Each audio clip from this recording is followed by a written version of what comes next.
You know, Geon makes good stuff. Is the remake of the famous F1-8X worthy of having the same name?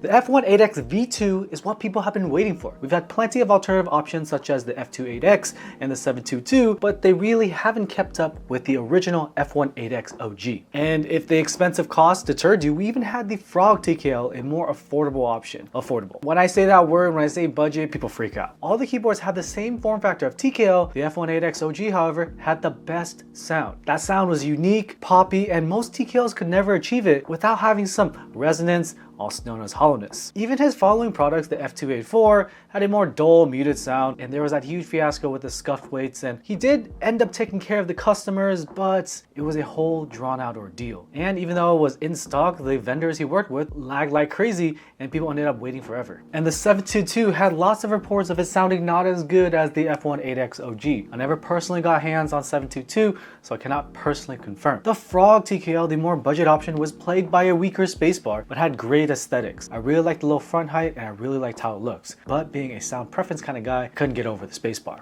The F1-8X OG was touted as the best sounding TKL in the game.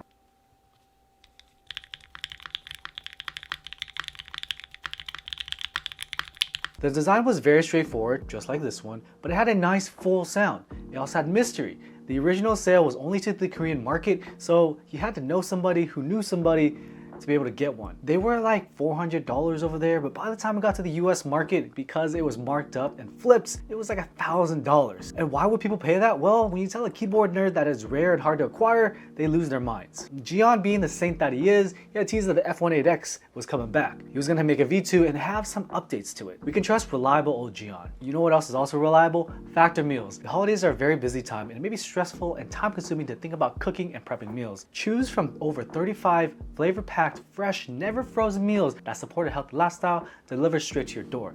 And it's all ready to eat within 2 minutes. My puppy is taking up all of my time and energy, and it's been hard to find some time to cook. I know the holidays are coming up and you're gonna hang out with your family, and you might be packing on the calories with your meals. So having some calorie conscious options from Factor can help balance that out at home. And I do wanna eat better at home because the majority of losing weight and getting healthier is based off of what you eat. Honestly, getting a grocery store sized portion of chicken or pork chop gets really expensive very quickly. And to cook it, well, I need to buy, clean, prep a bunch of vegetables and sauces and seasonings that I may only use once. And Factor is flexible. I can change the order size or skip a week if I know I'm gonna be eating meals with my family, for example. If this sounds good to you, head to factor75.com or click the link below and use code ANDV50 to get 50% off your first box. Don't hesitate to take steps toward a more healthier, more stress-free version of yourself. Once again, head to factor75.com or click the link below to use code ANDV50 to get 50% off your first box. Now let's get back to the video. So the F1-8X V2 was what we were hoping. We wanted that top tier sound again. So what's special about this board? It's basically exactly the same. We didn't want to rock the boat too much with the design. The original F1-8X used A6063 T6 aluminum and tons of internal brass weights. It made it really heavy, such as this one, and it looked really cool to open it up. It also, unfortunately, had a stupid tall front height of 90 millimeters paired with a monstrous typing angle of 9 degrees. Some people cope hard saying that the tall front height works with the steep angle. Nah, that front height and angle suck, especially when you're gaming and you're resting your hands on WASD.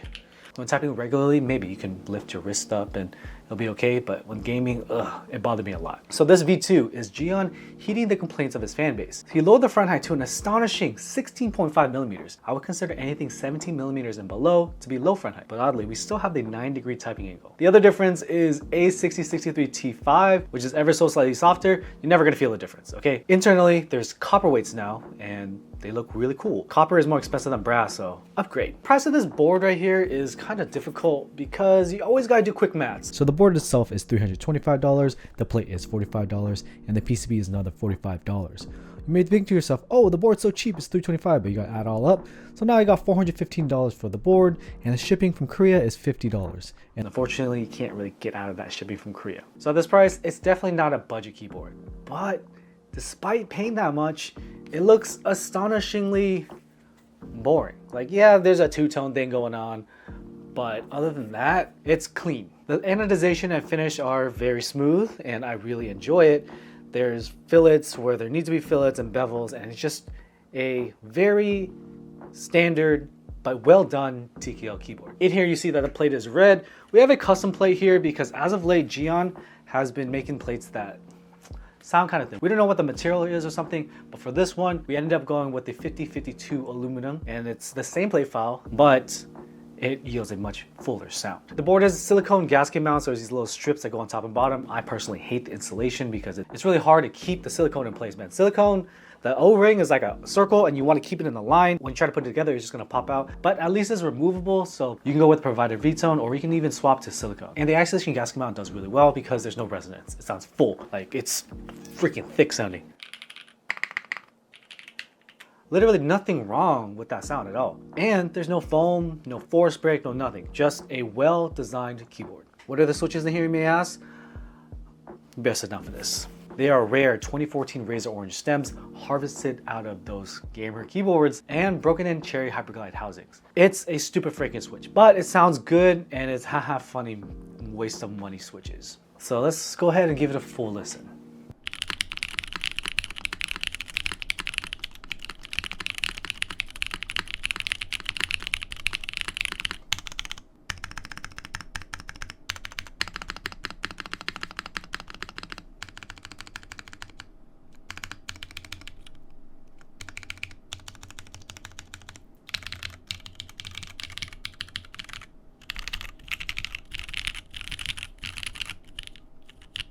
What do you think?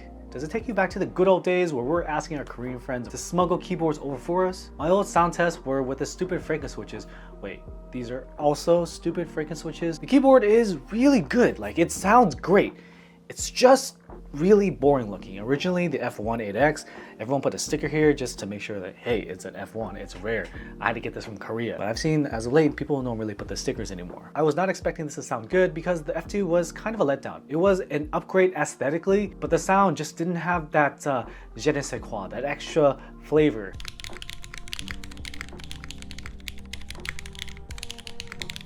It just wasn't there. This keyboard really brought me back and it's a solid buy. It's not cheap by any means and it still looks very boring, but the new Fahrenheit is solid and the sound, perfect. I personally did not buy one of these even though it was offered to me at retail, but that's more of a personal problem than anything. There isn't an emotional attachment to the story of Geon for me, so I don't necessarily want to keep one of these. Should you buy it?